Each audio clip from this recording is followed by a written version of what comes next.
துப்பாக்கியில் எடுத்துக்கிட்டிங்கன்னா அந்த பஸ்ஸு பிளாஸ்ட்லேருந்து கதை ஆரம்பிச்சிடும். அது கரெக்டாக கேப்டன் பிரபாகரனோட இன்ஸ்பிரேஷனில் தான் அந்த ஃபஸ்ட்டு 20 மினிட்ஸ் இருந்தது. படம் ரிலீஸுக்கு பிறந்த பிரபாகரன் ரீரிலீஸுக்கு வந்து இந்த படத்தை வந்து சிறப்பு விருந்தினராக வந்திருக்காரு. இன்னைக்கு நான் ஊரில் சினிமாவுக்கே வராத ஒரு ரசிகனா அவரோட கேப்டன் பிரபாகரனை வந்து ஃப்ரண்ட் ரோவில் உட்காந்து நான் பார்த்த ஒரு ரசிகன் வந்து இன்னைக்கு ரீரிலீஸில் வந்து அந்த டைரக்டரோட பக்கத்தில் உட்காந்துருக்கேன் போது எனக்கு இதுவே கனவு மாதிரி தான் இருக்கு. ஆட்டமா தேரோட்டமான்ற பாட்டு இப்போ வரைக்கும் எங்க போனாலும் எந்த ஃபங்க்ஷன் போனாலும் ஒரு ஃபேடே ஆகாத அதே பாப்புலாரிட்டி. ரிலீஸ் ஆன அப்புறம் அந்த சாங்க்கு எவ்வளோ ஒரு பேரும் புகழும் வந்ததோ அது இப்போ வரைக்கும் அந்த பாட்டுக்கு இருக்கு, எனக்கும் இருக்கு. அனைவருக்கும் வணக்கம். கேப்டன் பிரபாகரன் படம் வந்து என்னுடைய வாழ்க்கையில் ரொம்ப நெருக்கமான படம். கிட்டத்தட்ட கள்ளக்குறிச்சி ராஜா தியேட்டரில் வந்து 100 நாள் ஓடுனுச்சு. அந்த 100 நாளில் வந்து ஒரு கண்டினியூ ஒரு 10 நாள் அடுத்தடுத்த ஷோ அப்படியே பார்த்துட்டே இருந்தேன். இந்த படம் வந்து எனக்கு ஏன் இவ்வளோ நெருக்கம்னு சொன்னால், நான் நிறைய விஷயம் சினிமாவில் வந்து இந்த படத்துலேருந்து கற்றுக்கிட்டேன். ஸ்க்ரீன் ப்ளே எப்படி இருக்கணும் அப்படிங்கிறது. நம்ம வந்து படம் பார்த்திங்கன்னா 2 சாங்குமே ஹீரோக்கு கிடையாது. எவ்வளோ புதுசு பாருங்க, 2 பாட்டு தான், அதுவே புதுசு அந்த டைமில். அந்த 2 பாட்டுமே ஹீரோவுக்கு கிடையாதுன்னா அது எந்த ஹீரோ ஒத்துக்குவாங்க? அதுவும் ஒரு அவ்வளோ பெரிய ஹிட்டு சாங்கு. கேட்டவொடனே ஐயோ நான் பாடுறேன் ஏதாவது சொல்லுவாங்கள்ல, அது வந்து ரொம்ப புதுசாக இருந்தது. அதேமாதிரி படம் ஆரம்பித்து ஒரு 19 நிமிஷத்தில் வந்து ஹீரோவே இருக்க மாட்டார். ஹீரோ இல்லாமல் ஒரு சாங்கு ஒரு ஃபைட்டு இருக்கும். இது எப்படி சாத்தியமாச்சுன்னு எனக்கு தோணுது, ஆச்சரியமாக இருந்தது. அதனால தான் என்னுடைய படங்களில் பார்த்தீங்கன்னா கரெக்டாக என்ன கேரக்டர் பில்டு பண்ணாலும் அந்த 19வது நிமிஷத்தில் கதைக்கு வந்துடுவேன். நம்ம வந்து துப்பாக்கியில் எடுத்துக்கிட்டிங்கன்னா அந்த பஸ்ஸு பிளாஸ்ட்லேருந்து கதை ஆரம்பிச்சிடும். அது கரெக்டாக கேப்டன் பிரபாகரனோட இன்ஸ்பிரேஷனில் தான் அந்த ஃபஸ்ட்டு 20 மினிட்ஸ் இருந்தது. அதே மாதிரி ஒரு ஆக்ஷன் ஃபில்மில் வில்லன் இறந்துட்ட பிறகு படம் இருக்காது. வில்லன் தான் ஹீரோவோட எனிமி, அவன் தான் கதை. வில்லன் இறந்துட்ட பிறகு படம் இருக்கவே இருக்காது. ஆனால் வில்லன் இறந்ததுக்கப்புறம் 10 நிமிஷம் படம் ஓடும். அதுதான் எனக்கு திருப்பி ரமணாவில் இன்ஸ்பிரேஷன் ஆச்சு. ரமணாவில் வில்லன் இறந்த பிறகு திருப்பி 10 நிமிஷம் இருந்துச்சு. ஏன்னா பார்ப்பாங்க அப்படின்ற ஒரு நம்பிக்கையை வந்து எனக்கு அந்த படம் கொடுத்தது. அவ்வளோ பெரிய பிரம்மாண்டம், ஒரு ஆச்சரியமான ஒரு பிரமிப்பை அந்த படம் கொடுத்துச்சு. அந்த படத்தில் வந்து லியாகத் அலி கான் சாரோட வசனம் ஆகட்டும், நான் ஒரு ஷோவில் வந்து லிட்டரலாக என்னன்னு 36 இடத்துல கிளாப்ஸ் டயலாக்கு மட்டுமே இருந்துச்சு. ஸோ அப்படிப்பட்ட ஒரு அற்புதமான படம். அந்த படத்தை பண்ணிட்டதுக்கப்புறம் அதே கேப்டனை வச்சு நான் ஒரு டைரக்ட் பண்ணுவேன் அப்படின்றதும் எனக்கு ஒரு கனவாக இருந்தது. அதே மாதிரி என்னுடைய திருமணத்தை அவர் நடத்தி வச்சாருன்னு நினைக்கும் போது அதுவும் எனக்கு ஆச்சரியமாக இருக்குது. இன்றைக்கி நான் ஊரில் சினிமாவுக்கே வராத ஒரு ரசிகனாக அவரோட கேப்டன் பிரபாகரனை வந்து ஃப்ரண்ட் ரோவில் உட்காந்து நான் பார்த்த ஒரு ரசிகன் வந்து இன்றைக்கி ரீரிலீஸில் வந்து அந்த டைரக்டரோட பக்கத்தில் உட்காந்துருக்கேன் போது எனக்கு இதுவே கனவு மாதிரி தான் இருக்குது. ரொம்ப நன்றி சார் எங்கெல்லாம் கூப்பிட்டது. இப்படி ஒரு அற்புதமான படத்தை கொடுத்துருக்கீங்க. கண்டிப்பாக இந்த ஜெனரேஷன் ஆடியன்ஸ் வந்து ஒரு படத்தை பாருங்கள், எப்படி அந்த பிரம்மாண்டத்தை கொண்டு வந்திருக்காரு. தமிழில் வந்து ஒரு இங்கிலீஷ் படம் மாதிரி அந்த டைமுக்கு அந்த ட்ரெயினில் ஒரு ஃபைட் ஒரு ஷாட் மட்டும் வந்திருக்கும். அதை பார்த்தீங்கன்னா உங்களுக்கு அவ்வளோ ஆச்சரியமாக இருக்கும்.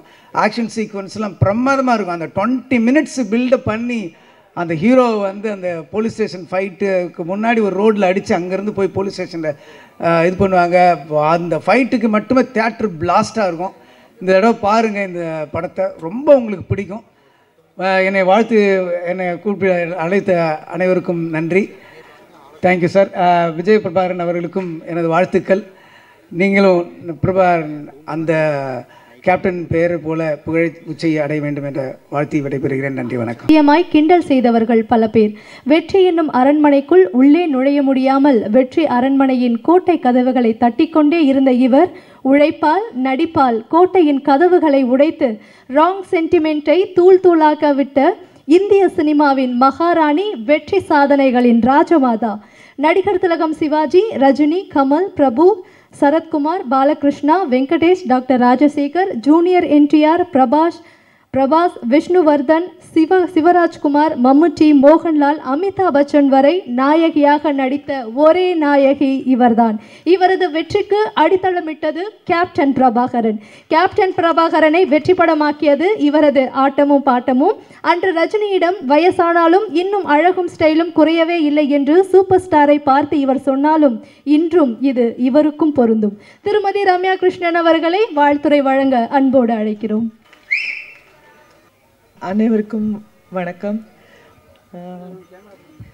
இந்த ஒரு இன்ட்ரடக்ஷன் வந்து கேட்டு I am just speechless. Thank you for the lovely introduction.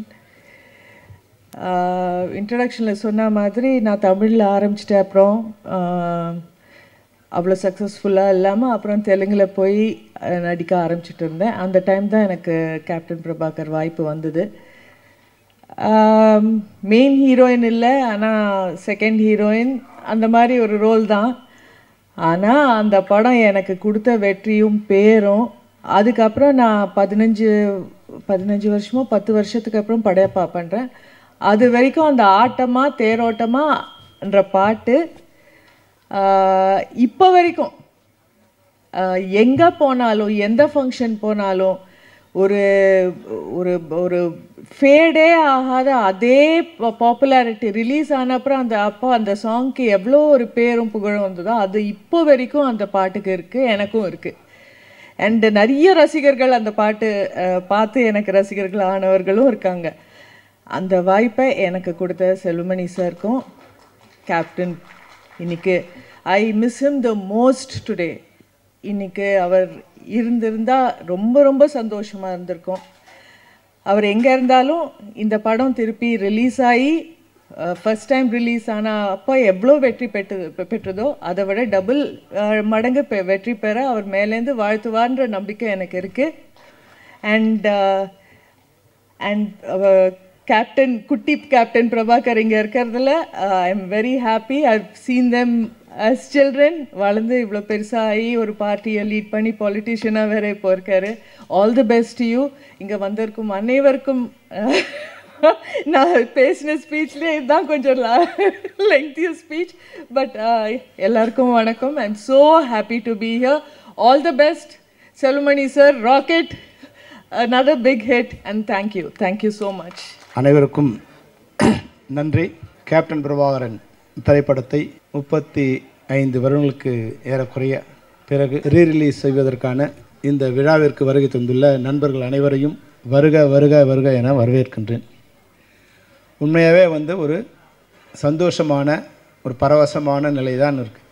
Captain Prabhakaran படத்தை ரிலீஸ் பண்ணும்போது எங்களுக்கு என்ன ஒரு சந்தோஷம் இருந்ததோ அதே சந்தோஷம், அதே வரவேற்பு உங்கள் எல்லாரையும் பார்க்கும்போது மேடையில் இருக்கிற எல்லாரும் எங்களுடைய நட்புக்கும் விஜயகாந்த் சார் மேலே வச்சுருக்க அன்புக்கும் இந்த நிகழ்ச்சிக்கு வருகை தந்திருக்காங்க. அவர்கள் எல்லாரையும் வருக வருக என வரவேற்கின்றேன். அதுபோலவே இந்த நிகழ்ச்சிக்கு வருகை தந்துள்ள பத்திரிகையாளர்கள், ஊடகவியலாளர்கள் மற்றும் எங்களது நண்பர்கள், பல்வேறு திரைப்படத்துறையைச் சேர்ந்த பல்வேறு சங்கங்களைச் சேர்ந்த உறுப்பினர்கள், சம்மேளனத்தின் நிர்வாகிகள், சம்மேளனத்தின் இணைக்கப்பட்ட சங்கங்களின் நிர்வாகிகள், அதுபோன்றே நடப்பு தயாரிப்பு சங்கத்தின் நிர்வாகிகள், தயாரிப்பாளர்கள், விநியோகஸ்தர்கள், திரையரங்க உரிமையாளர்கள் அனைவரையும் வருக வருக என வரவேற்கின்றோம். இந்த படம் ரிலீஸ் ஆகும்போது எங்களுக்கு என்ன ஒரு புல்லிங் இருந்ததோ அதுபோல் இந்த படம் இப்போ ரிலீஸ் ஆகும்போது கூட அதே படத்தை ரிலீஸ் பண்ண டிஸ்ட்ரிபியூட்டர்ஸ் 30 வருஷத்துக்கு பிறகு கூட நிறைய பேர் எனக்கு ஃபோன் பண்ணி எங்களுக்கு அந்த படத்தை யார் ரிலீஸ் பண்ணுறாங்க, நாங்களே ரிலீஸ் பண்ணுறோம் மறுபடியும் அப்படிங்கிற மாதிரி பல பேர் எங்களுக்கு ஃபோன் பண்ணி கேட்டாங்க. அதுபோல் திரையரங்கத்திலேருந்து சார் படம் ரிலீஸ் பண்ணும்போது நீங்கள் படத்தை ரிலீஸ் பண்ணோம், நீங்கள் வாங்கன்னு ஏறக்குறைய ஒரு 30-40 தேட்டர்லேருந்து எனக்கு ஃபோன் பண்ணாங்க, நீங்கள் படத்தை ரிலீஸ் பண்ணணும். அப்போது அந்த அளவுக்கு இந்த படத்தின் மேலேயும் இது விஜயகாந்த் சார் மூலியம் தமிழகம் எங்கும் ஒரு அன்பு இருக்குங்கிறத நாங்கள் தெரிஞ்சுக்கிட்டோம். அதனால் விஜயகாந்த் சாரோட ரசிகர்களுக்கும் அதுபோன்ற விஜயகாந்த் சாரோட மகன் பிரபாகரன், என்னுடைய சகோதரன் விஜய பிரபாகரனுக்கும் என்னுடைய நன்றி. நீங்கள் வருகை தந்ததுக்கும் நீங்கள் எனக்கு ரொம்ப சந்தோஷம். என்னென்னா விஜய் பிரபாகரனும் அப்புவும் நான் படம் பண்ணும்போது சின்ன குழந்தைங்க 2 பேரும். இன்றைக்கி நான் படம் பண்ணும்போது தான் பிரபாகரன் பிறக்கிறார். நாங்கள் கிளைமேக்ஸ் ஷூட் எடுத்துகிட்டு இருக்கும்போது ஜனவரி 14 படத்தை ரிலீஸ் பண்ணணுன்னு பிளான் பண்ணி டே அண்ட் நைட் ஷூட் பண்ணிகிட்ருக்கோம். அங்கே டிசம்பர் 10 சாலக்குடியில் ஷூட்டிங் முடியுது. டிசம்பர் 12 மறுபடியும் ஒரு நாள் கேப் விட்டு சென்னையில் செட்டு போட்டு அதனுடைய அந்த கிளைமேக்ஸ் ஃபைட்டர் எடுத்துக்கிட்டு இருக்கோம். அப்போது விஜயகாந்த் சார் சொல்கிறாரு, செல்வமணி ஜனவரி 14 நம்ம படம் ரிலீஸு, டிசம்பர் 14 எனக்கு பையன் டேட் கொடுத்துருக்காங்கன்னு. ஆனால் நாங்கள் ஷூட்டிங் பண்ணிகிட்டு இருக்கும்போது டிசம்பர் 13 மிட் நைட் தகவல் வருது, அம்மாவுக்கு ரொம்ப பிரசவ வலி ஸ்டார்ட் ஆகிடுச்சு 13 நைட்டு. நான் சொன்னேன் சார் வந்து என்ன பண்ணலான்னு. இல்லை அவங்க போய் அட்மிட் பண்ணிட்டோம், நான் வந்து அப்புறம் போய்க்கிறேன்னாரு. நைட்டு வந்து 2 மணிக்கு வந்து தகவல் சொன்னாங்க. ஆனால் அவர் வந்து 5 மணிக்கு ஷூட்டிங் முடிச்சுட்டு தான் போய் ஷூட்டிங் அவங்க பையனை பார்த்துட்டு, பையன் வந்து நைட்டு தான் பிறந்தாங்க, 4 மணிக்கோ 4:30 மணிக்கோன்னு நினைக்கிறேன். விடிய காலை போய் பார்த்துட்டு மறுபடியும் குளிச்சுட்டு மறுபடியும் 7 மணிக்கெலாம் ஷூட்டிங் வந்துட்டார். ஏன்னா படத்தை நாங்கள் ரிலீஸ் பண்ணுவோம், ஜனவரி 4 ரிலீஸ் பண்ணணும். அந்த அன்னைக்கு படம் ரிலீஸுக்கு பிறந்த பிரபாகரன் ரீரிலீஸுக்கு வந்து இந்த படத்தை வந்து சிறப்பு விருந்தினராக வந்திருக்காருங்கிறது வந்து ரொம்ப ரொம்ப சந்தோஷமான விஷயம். அது மாதிரி வந்து அபுவும் வந்து எங்களுக்கு ஒரு சின்ன குழந்தை தான் வந்து அவங்க வந்து அப்போவே சொல்லுவார் ராவுத்தர், ரேய் அங்கிள் கூட போடா, நீ வந்து அங்கிள் கூடவே இருக்கணும் அப்படின்னு வந்து சின்ன குழந்தைகிட்ட என் கூட அனுப்பிச்சிட்ருப்பார். ஏன்னா அபு வந்து இன்றைக்கி இந்த படத்தோட ரீரிலீஸுக்கு தயாரிப்பாளராக இந்த மேடையில் வந்து உட்காந்துருக்காரு. அது மாதிரி பல்வேறு அம்மா கிருஷ்ணன் சிவா சார் வந்து அப்போ எங்கள் படத்தோட தயாரிப்பாளர். இன்னொரு படம் இப்போ அவங்க தையல்காரர் ஷூட்டிங் நடந்துகிட்ருக்குன்னு நினைக்கிறேன். பார்த்திபன் படம் என்ன சார்? பார்த்திபன் படம் தாலாட்டு பாடுவா படத்தோட ஷூட்டிங் நடந்துகிட்ருக்கு. எங்கள் கேப்டன் படத்தோட ஷூட்டிங் நடந்துகிட்ருக்கு. 40 வருஷம் கழிச்சும் நாங்கள் நண்பர்களாக இந்த மேடையில் உட்காந்துருக்கோம். பல்வேறு ஏற்ற இறக்கங்களை பார்த்துருக்கோம். இந்த மேடையில் இருக்கிற எல்லாருமே வந்து என்னோட ஏதோ ஒரு வகையில் நட்பாகவும் இல்லை வந்து சகோதரத்துவம் பழகியிருக்காங்க. உங்கள் அனைவருக்கும் என்னுடைய நன்றியை தெரிவிச்சுக்கிறேன் சார். ரொம்ப நன்றி. ஏன்னா விழா வந்து கொஞ்சம் இந்த இன்றைக்கி ரொம்ப டிராஃபிக், என்ன டிராஃபிக்னு தெரியல, எல்லாருமே உள்ளே வரதுக்கு கொஞ்சம் சிரமம் ஆயிடுச்சு. அதனால் கொஞ்சம் ஆரம்பிக்க லேட் ஆகிடுச்சு. அதனால் என்னுடைய உரையை சிறிதாக முடிச்சுக்கிறேன். நம்முடைய இந்த படத்தை பற்றி என்னுடைய நண்பர்கள் அதிகமாக பேசுவாங்க. ஏன்னா படம் நான் பேச வேண்டியதில்லை, படம் 30 வருஷம் கழிச்சும் பேசியிருக்கு. அந்த படத்தோட இயக்குனருங்கிற வகையில் எனக்கு எப்பவுமே வந்து சந்தோஷம்தான்.